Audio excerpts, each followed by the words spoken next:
Assalamualaikum warahmatullahi wabarakatuh. Waalaikumsalam warahmatullahi wabarakatuh. Alhamdulillah la haula wala quwata illa billah. Pemirsa channel Bintang 9 yang dirahmati Allah, dalam kesempatan ini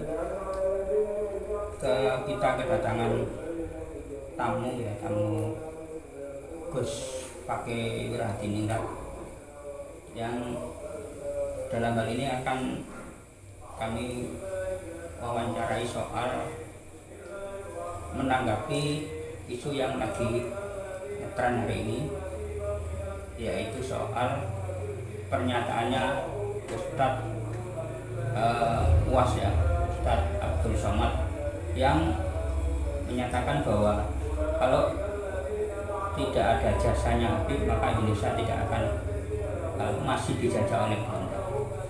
Itu menurut dengan pernyataannya Ustadz Abdul Somad. Baik, terima kasih. Waalaikumsalam warahmatullahi wabarakatuh. Salam sejahtera untuk semuanya. Rahayu Nusantaraku. Bismillah, walhamdulillah, wala haula wala quwata illa billah. Wassalatu wassalamu ala Rasulillah wa ala alihi wasallam. Baik, terima kasih. Pertanyaannya langsung to the point, tapi poin ini memang sangat penting, harus diperjelas. Sebagaimana yang telah disampaikan oleh banyak pakar sejarah, termasuk ketika tanggal 26 Agustus kalau nggak salah tahun 2023 kemarin di UIN Padasuka. Waktu itu saya menjadi saksi hidup. Saya menjadi moderator di dalam diskusi seminar nasional kebangsaan. Waktu itu ada Profesor Anhar Gonggong juga, ada Kiai Haji Imaduddin Usman, TB Nur Fadil, Tengku Kori, dan juga pakar genetik, 4 orang dari Badan Riset Inovasi Nasional. Pertanyaan seperti itu juga disampaikan. Akhir-akhir ini kita mendapatkan berbagai macam narasi-narasi yang menyesatkan, jelas menyesatkan, karena ada klaim bahwa kemerdekaan itu atas andilnya Habib. Kalau tidak Habib, Indonesia tidak bisa merdeka, tidak akan merdeka, kan begitu. Sampai kemudian lambang burung Garuda diklaim dari Habib. Siapa itu? Abdul Hamid itu ya, Al-Ghadri. Kemudian lambang bendera merah putih dari Habib, siapa itu? Al-Jufri Palu itu ya. Terus kemudian hari kemerdekaan atas restu dan atas nasihat masukan dari Habib Ali Kuitang. Kemudian hal-hal lain yang pokoknya semuanya jasanya para habaib. Patut diperjelas, patut dipertegas di sini. Waktu itu Profesor Anhar Gonggong jelas mengatakan bahwa itu tidak benar, itu kabar bohong belaka, itu narasi yang menyesatkan. Sebagaimana kita ketahui bahwa kaum habaib Ba'alwi Yaman ini itu adalah imigran yang baru didatangkan oleh Belanda secara masif di awal abad ke-19 atau 1800-an. Kemudian gelombang kedua itu tahun 1880-an, di mana 2 kali gelombang ini mereka memang sengaja didatangkan oleh Belanda untuk bekerja menjadi antek-antek Belanda, bekerja demi kepentingan Belanda. Mereka naik kapal gratis, mereka mendapatkan tanah, sebagian juga tanah-tanah perdikan sunan-sunan seperti di Ampel Dentang, di Gresik dan lain-lain, itu dikapling-kapling untuk mereka agar untuk memata-matai kalau ada pribumi Bani Wali Songo atau keluarga kerajaan kesultanan yang ziarah. Dikhawatirkan itu menjadi media ketika ziarah itu untuk saling bertemu sesama pejuang, karena ulama-ulama Indonesia dalam posisi diametral, tidak pernah mau bekerjasama dengan Belanda. Ulama-ulama yang, terutama ulama-ulama yang sufi, yang toriko, yang jelas sanadnya demikian. Sehingga patut bisa dimaknai bahwa habaib Ba'alwi Yaman ini memang mereka datang menjadi antek Belanda, termasuk dibuktikan adalah diangkatnya Mufti Betawi yang bernama Habib Usman bin Yahya, yang waktu itu jelas dokumennya ada, masih tercatat bahwa beliau pernah surat menyurat dengan siapa namanya, Senuk Hurgronya. Dr. Christian Senuk Hurgronya ini seorang misionaris yang pura-pura masuk Islam bernama Abdul Ghaffar, julukannya Habib Putih. Di sini Utsman bin Yahya memberikan saran-saran, masukan, termasuk juga menghasut agar untuk memusuhi orang-orang Thariqah. Dan beliau juga ngarang kitabnya juga menyesatkan para pengikut Thariqah. Itu tahun 1886. Tahun 1888 itu kalau nggak salah terjadi geger Cilegon, yang itu kemudian sampai mengakibatkan sekitar 700 mursyid dan khalifah Thariqah, rakyat Banten, ulama Banten itu menjadi korban, dan ribuan petani sama santri Banten menjadi korban pada peristiwa geger Cilegon. Jadi, dan beliau mendapat bintang kehormatan tertinggi dari Ratu Belanda, itu jelas ada, fotonya ada, videonya ada. Mereka juga istilahnya mendapat penghormatan dari penghargaan dari Ratu Belanda. Mereka juga mendoakan Ratu Belanda, keselamatan Ratu Belanda, katanya cucu Nabi. Lah kok kemudian malah mendukung, membela penjajah kafir Harbi yang menjajah negeri Muslim. Nah, mana pembelaannya kepada umatnya Nabi, padahal mereka ngaku cucu Nabi. Jadi banyak hal-hal yang itu kemudian menyesatkan. Kita ketahui bersama 1908.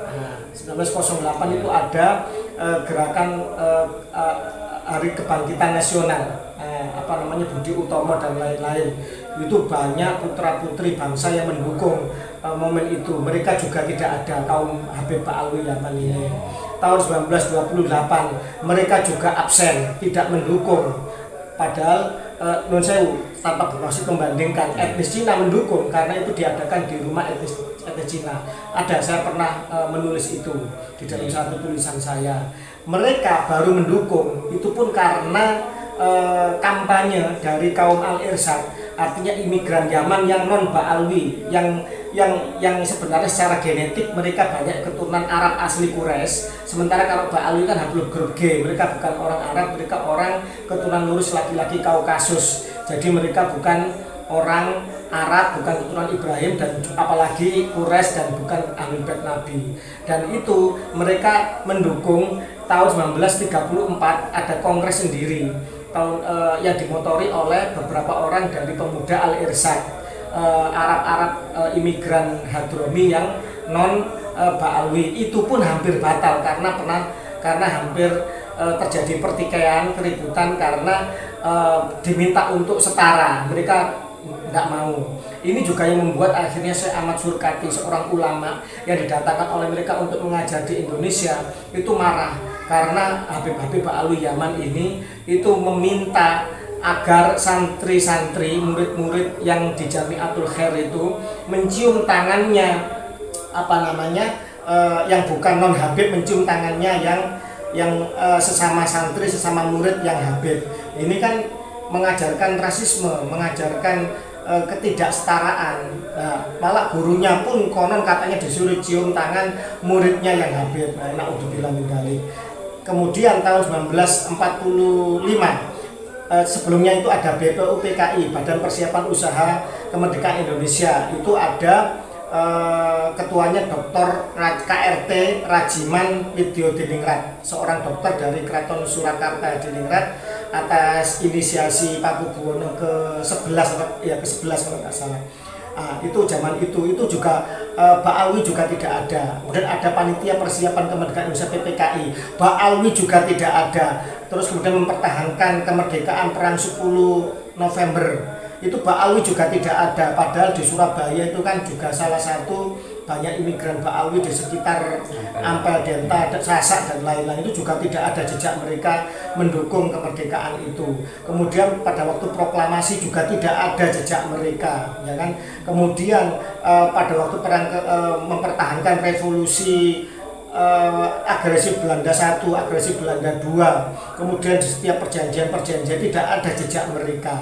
Kemudian setelah merdeka itu Bung Karno ingin mengembalikan mereka ke Yaman, dideportasi, tapi atas jasa, atas usulan dari Kiai Wahab Hasbullah, meminta agar Bung Karno menjadikan mereka tetap di Indonesia dan menjadi warga negara. Artinya berhutang budi mereka kepada Nahdlatul Ulama di zaman itu. Jadi itu yang harus kita catat. Ada jejak sejarah soal bahwa Habib Utsman bin Yahya kan anteknya Belanda kan itu. Di era selanjutnya kan tahun 1900-an itu kok bisa Habib ini seolah masih punya peran gitu guys. Itu gimana tuh dengan itu? Maksudnya punya peran itu dalam arti misalkan ada beberapa yang disebut itu Habib yang mutahar itu loh, ngarang apa itu? Lupa saya. Ya yang tulisannya saya share ke dengan tadi itu kan. Ada pengarang lagu. Ya, apa itu? Ada gentar apa Habib Ali Kuitang itu kan itu yang saya nggak habis pegang gini. Ini kan lahir di Yaman, terus beraktivitas di Indonesia kan gitu. Kok bisa-bisanya ini diajukan sebagai oleh kaum Ba'alawi ini sebagai pahlawan gitu. Itu gimana untuk dengan itu? Begini, terkait mengenai masalah Hal Mutahar, Husain Mutahar itu masih belum jelas keturunannya atau belum jelas genetiknya atau masih belum jelas apakah dia pasti Ba'alawi. Karena marga Mutahar ini itu ada yang asli Sayyid tapi Al-Hasani ada. Jadi Ba'alawi ini tidak saja mengaku sebagai Ahlul Bait Nabi, tetapi banyak marga-marga Ahlul Bait Nabi yang itu mereka bajak seperti Asgaf ini ada asli dari Sayyid, dari keluarga Al-Musawi Al-Husaini. Al-Haddad itu juga ada dari pecahan dari Al-Jilani. Jadi banyak, termasuk Mutahar bin Yahya itu juga ada. Bin Yahya itu ada di Yaman, itu juga keluarga dari Al-Hasani, keluarga dari dinasti Rasuli. Jadi semacam itu. Jadi tidak saja mereka mencangkokkan diri mengaku keturunan Nabi melalui jalur Ubaidillah yang katanya anak-anaknya Sayyid Ahmad bin Isa, walaupun tidak ada jejaknya digital, jejak sejarah, jejak manuskrip, apalagi DNA gagal. Itu mereka juga mencangkok beberapa marga Ahlul Bait Nabi yang asli itu juga mereka pakai semacam itu. Al-Aqtasi itu juga ada semacam itu. Berarti kesimpulannya dengan ini ada nggak Habib ini yang jadi pahlawan di entah berapa orang itu yang dihitung nggak ada gitu. Jadi sini jejak yang lumayan itu adalah ketika Sultan Abdul Hamid Al-Ghadri itu juga ikut mengusulkan tentang bentuk lambang Garuda, tetapi untuk desainnya sendiri yang asli itu Profesor Anhar Gonggong sudah menjawab bahwa bukan beliau, tapi ada suatu tim dan ada seseorang yang waktu itu memang mengusulkan dengan detail dan akhirnya diterima seperti bentuk sekarang. Bahkan Sultan Abdul Hamid Al-Ghadri pun itu menjadi ajudan Ratu Belanda. Itu ada jejaknya, ada, bisa dilihat, bisa di browsing sendiri semacam itu. Walaupun saya pribadi itu meragukan bahwa Al-Ghadri ini adalah benar-benar keluarga dari Ba'alawi. Karena setahu saya ada keluarga Al-Ghadri yang tes DNA, haplogrupnya bukan G tapi F.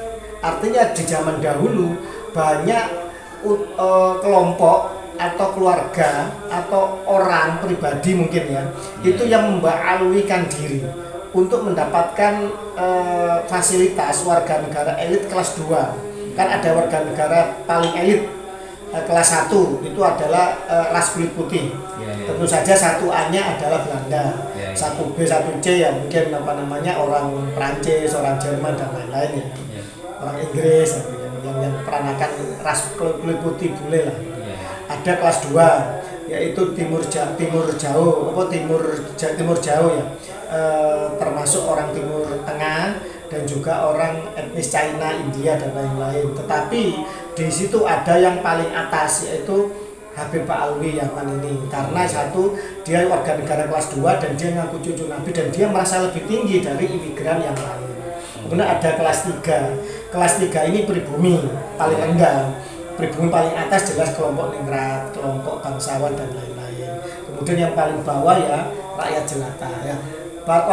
Karena mendapatkan fasilitas gaji, kemudian juga menjadi kapitan Belanda di zaman itu, pokoknya wah lah. Itu soal bahwa kaum Pak Alwi bagian dari kapitan Belanda ini, data itu benar? Ada, datanya ada, pernah di-share, silakan aja dicari, sudah pernah di-share, sudah pernah di-upload itu semacam itu. Dan karena itulah kemudian banyak kelompok yang membaalwikan diri agar mendapat fasilitas itu. Bisa jadi dia Sayyid asli, bisa jadi. Tetapi karena pada zaman itu dia ingin jadi mendapat fasilitas, dia akhirnya jadi Pak Alwi. Atau orang orang keturunan Bangladesh, keturunan Rohingya, keturunan Myanmar atau keturunan Pakistan. Karena dia ingin mendapatkan fasilitas, dia akhirnya membaalwikan diri. Karena apa? Pernah tahun 2004 kan nggak salah, 2004 itu didatangkan munsib dari Yaman waktu itu di Jakarta. Kalau nggak salah transkripnya pernah saya kirim ke jenengan. Pada saat itu ternyata dia mengatakan kami mengapresiasi dengan keluarga Pak Alwi Indonesia yang mencatat nasabnya, tapi intinya tidak bisa menerima dan juga tidak bisa menolak. Karena ternyata apa? Pak Alwi Indonesia ini ketika dicek datanya ke Yaman sendiri, itu ternyata di sana juga tidak jelas, terputus. UAS ini kan pokoknya balik yang sangat terkenal, punya jam terbang yang tinggi lah gitu. Apa sekelas UAS ini kok nggak ngerti soal gitu ya? Apa memang dia bagian dari mereka atau gimana kira-kira? Jadi gini, terima kasih Gus Misbahul Munir. Terkait masalah Ustadz Abdul Somad, itu memang di dunia medsos, di dunia digital kita beliau sangat terkenal. Beliau memang banyak fansnya dan memang gaya penyampaiannya juga populis dan pinter humor. Jadi luar biasa. Saya sendiri juga kagum dengan narasi dan penyampaian beliau. Tetapi ingat bahwa ulama itu punya spesialisasi masing-masing. Seorang insinyur juga punya spesialisasi masing-masing. Ada yang ahli bangunan, teknik sipil, ada yang ahli rancang bangun, arsitek, ada yang teknik mesin, ada yang elektro, ada yang kimia. Tidak mesti semua harus menguasai semuanya, kan begitu. Seperti Ustadz Abdul Somad sendiri, saya melihat bahwa beliau kalau terkait masalah pernasapan itu banyak ulama yang belum paham mengenai masalah itu dan juga belum banyak yang menekuni hal seperti itu. Terkait masalah pernasapan ini jelas bahwa tidak bisa ditolak. Anak jurusan sejarah, anak yang ngerti logika dasar sekalipun tidak bisa menafikan bahwa keberadaan seseorang itu harus bisa dibuktikan oleh jejak atau catatan atau kesaksian yang ada di zaman itu. Bahwa ketika panjenengan ketemu saya pada malam hari ini harus ada saksinya. Saksinya apa? Bisa jejak digital di di video ini, bisa putri saya, bisa tetangga saya atau tetangga jenengan atau teman jenengan yang mengantar atau teman saya, siapapun itu harus ada. Dan posisi Ustadz Abdul Somad dan karena jenengan tadi ada keterkaitan dengan 212, HTI, FPI, dan apa lagi gitu yang bagian dari kelompok-kelompok yang meruwati negara radikalis. Ya. Baik, Ustadz Abdul Somad sendiri itu memang secara jejak digital pernah hadir di acara HTI dan pernah menyatakan dukungannya dan jelas arah ideologinya. Walaupun beliau pernah mengabdi di Nahdlatul Ulama Riau kalau nggak salah ya. tapi nggak tahu sekarang mungkin lebih dekat ke NU garis lurus mungkin Ya. yang beroposisi, dan NU garis lurus ini sangat dekat dengan kelompok FPI, organisasi terlarang yang telah dibubarkan oleh pemerintah. Yang jelas di ADART-nya itu mendukung khilafah. Pernah jejak digitalnya juga demo di jalan, imam besarnya itu mendukung ISIS, dan juga pernah tahlilan untuk bela sungkawa kepada organisasi teroris pimpinannya Usama bin Laden waktu dieksekusi, kalau nggak salah di Pakistan apa di Afghanistan itu, semacam itu. Jadi Ustadz Abdul Somad ini terindikasi memang sangat dekat dengan kelompok-kelompok yang bermasalah, yang mengancam kepada negara kesatuan Republik Indonesia, karena dekat sama kelompok 212 yang pernah membelah bangsa ini menuju khilafah, ya kan, waktu itu dengan isu Pilgub DKI dan seterusnya itu. Sehingga pembelaan beliau kepada habaib ini jelas itu adalah bermakna politis. Karena apa, kalau habaib rungkat maka tidak laku lagi isu yang mereka usung, karena Indonesia ini kan masih menganut paham Ahlussunnah wal Jamaah yang sangat kuat, di mana Wahabi, khilafah dan lain-lain itu tidak laku di sini. Lakunya ketika kemudian mengusung cucu Nabi, kan begitu. Dan di paham kita itu wajib menghormati keluarga Nabi dan keturunannya, dzurriyyahnya, semacam memuliakan, semacam itu. Menurut Gus Fakih, Ustadz Abdul Somad adalah bagian tokoh penting yang berada di barisan antara Habib, FPI, HTI dan kelompok 212. Bagi Gus Fakih, FPI, HTI dan kelompok 212 adalah organisasi yang secara ideologi bermasalah dan berbahaya bagi persatuan dan keutuhan bangsa. Karena itu FPI, HTI dan kelompok 212 tidak akan menarik jika ditawarkan ke masyarakat tanpa kehadiran Habib, jika Habib yang ditawarkan sebagai ikon, masyarakat Indonesia yang mayoritas berhaluan ahli sunnah wal jamaah masih bisa melirik keberadaan organisasi tersebut sebab melihat Habibnya. Jadi ada hubungan saling menguntungkan antara Habib, FPI, HTI dan kelompok 212. Karena itu orang-orang seperti Ustadz Abdul Somad senantiasa pasang badan ketika ada seseorang atau kelompok orang yang merasa mengganggu eksistensi habaib atau nasab habaib. UAS dan tokoh-tokoh yang lain merasa berkepentingan terhadap eksistensi nasab Habib ini. Kalau Habib ini rungkat, maka ringkas pula jaringan kelompok FPI, HTI dan kelompok 212 ini. Wallahu a'lam. Wassalamualaikum warahmatullahi wabarakatuh.